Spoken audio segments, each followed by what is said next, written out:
എല്ലാ കാര്യങ്ങളും ഇവിടെ പറയാൻ തയ്യാറായാൽ ആ 11 മണി അങ്ങോട്ട് മാറിപ്പോകും. അതുകൊണ്ട് തന്നെ വിശദമായി ഞാൻ ആ കാര്യങ്ങളിലേക്ക് ഇപ്പോൾ പോകുന്നില്ല. നമുക്ക് പിന്നീടും സംസാരിക്കാവുന്നതാണ്. എന്നാൽ കേരളത്തിൽ നടക്കില്ല എന്ന് കരുതി ഒരുപാട് കാര്യങ്ങളുണ്ടായിരുന്നു. ഒരു ഭാഗത്ത് നാഷണൽ ഹൈവേ, ഞാനിപ്പോ ഇങ്ങോട്ട് വരുമ്പോ ഇന്നലെ 2-3 ദിവസം മുമ്പ് ഞാനൊരു വരകൂടെ വന്നിരുന്നു. വെള്ളൂരിലൊരു വരേണ്ട ഒരു കാര്യം ഉണ്ടായിരുന്നു. ഞാനെന്തോ ആലോചിച്ച് കുറച്ച് കഴിഞ്ഞപ്പോ വെള്ളൂർ എത്തിയിരിക്കുന്നു. അതങ്ങനെ അത്രയും സമയം ഇപ്പോൾ വേണ്ടതുള്ളൂ. അന്ന് ഞാൻ വീട്ടിൽ നിന്നാണ് വന്നത്. എന്നിട്ടും വെള്ളൂരെത്താൻ വലിയ സമയം എടുത്തില്ല. ഇപ്പൊ പീക്കോട് എത്താനും അതേ നില തന്നെ. ഇന്നലെ ശശീന്ദ്രൻ മിനിസ്റ്ററിനോട് പറഞ്ഞു, നിങ്ങൾ നേരത്തെ വരണ്ട, നിങ്ങൾക്കാവുമ്പോൾ 40 മിനിറ്റേ വേണ്ടി വരൂ എന്ന്. എന്നാലും ഞാൻ കുറച്ച് സമയം കണക്കാക്കി തന്നെ പുറപ്പെട്ടു. പഴയ റോഡുകളെല്ലാവരും ഇപ്പോൾ നമ്മുടെ മുന്നിലുള്ളത്. ആകെ പൂർത്തിയായാലുള്ള നാഷണൽ ഹൈവേയുടെ സ്ഥിതി ആലോചിച്ച് നോക്കൂ. അതിന്റെ സംഭവങ്ങളിലേക്കൊന്നും ഞാനിപ്പോ കടക്കുന്നില്ല. ഇത് 2016 LDF സർക്കാരല്ല അധികാരത്തിൽ വന്നതെങ്കിൽ 2021 അതിന് തുടർച്ചയുണ്ടായില്ല എങ്കിൽ ഈ രീതിയിൽ പൂർത്തിയാകുമായിരുന്നോ?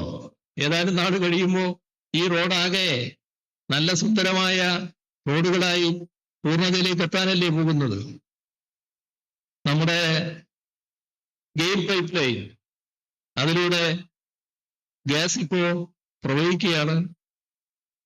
സിറ്റി ഗ്യാസ് പദ്ധതിയുടെ ഭാഗമായി അടുക്കളയിൽ ഗ്യാസ് എത്തുന്ന നില വന്നുകൊണ്ടിരിക്കുന്നു. നമ്മുടെ നെടുമൺ കൊച്ചി പവർ ഹൈവേ, അത് വഴിക്കിട്ടുകിടന്നതായിരുന്നു. അതും പൂർത്തിയാക്കാനായി. ഒരു ഭാഗത്ത് മലയോര ഹൈവേ, വേറൊരു ഭാഗത്ത് തീരദേശ ഹൈവേ. ഇതിനിടയിൽ തന്നെ കോവളത്ത് നിന്ന് ബേക്കൽ വരെ എത്തുന്ന ജലപാത. കേരളം ഏത് രീതിയിലാണ് മാറാൻ പോകുന്നത്?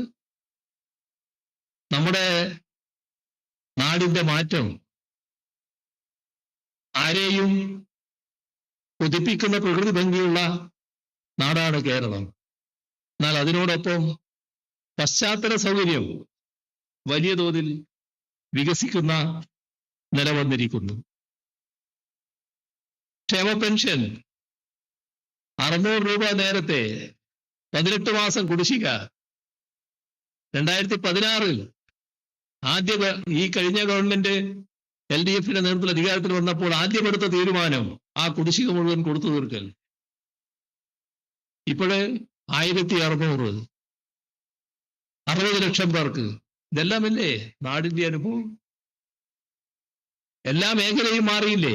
വിദ്യാഭ്യാസ രംഗം, ആരോഗ്യരംഗം, ഉന്നത വിദ്യാഭ്യാസ മേഖല, ഏത് രീതിയിലുള്ള മാറ്റം?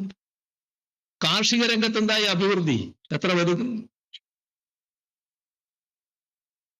നമ്മുടെ നാടിന്റെ നെൽവയലിന്റെ വിസ്തീർണം വളരെ വലിയ തോതിൽ വർദ്ധിച്ചിരിക്കുന്നു.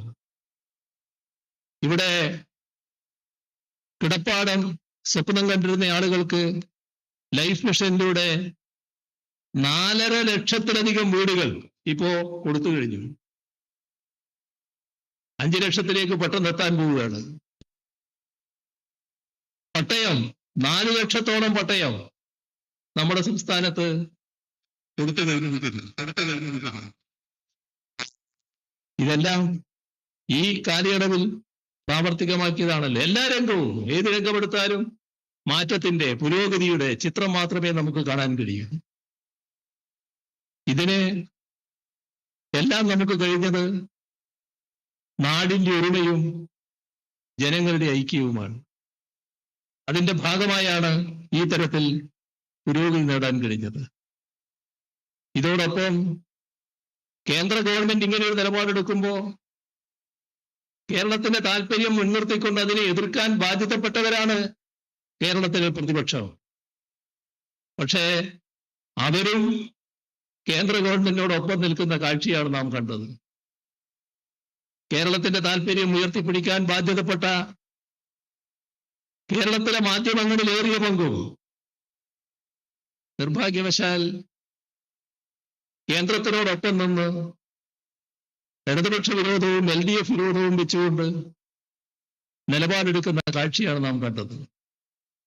അതിനെക്കുറിച്ചൊന്നും കൂടുതലായിട്ട് ഇപ്പൊ ഞാൻ കടക്കുന്നില്ല.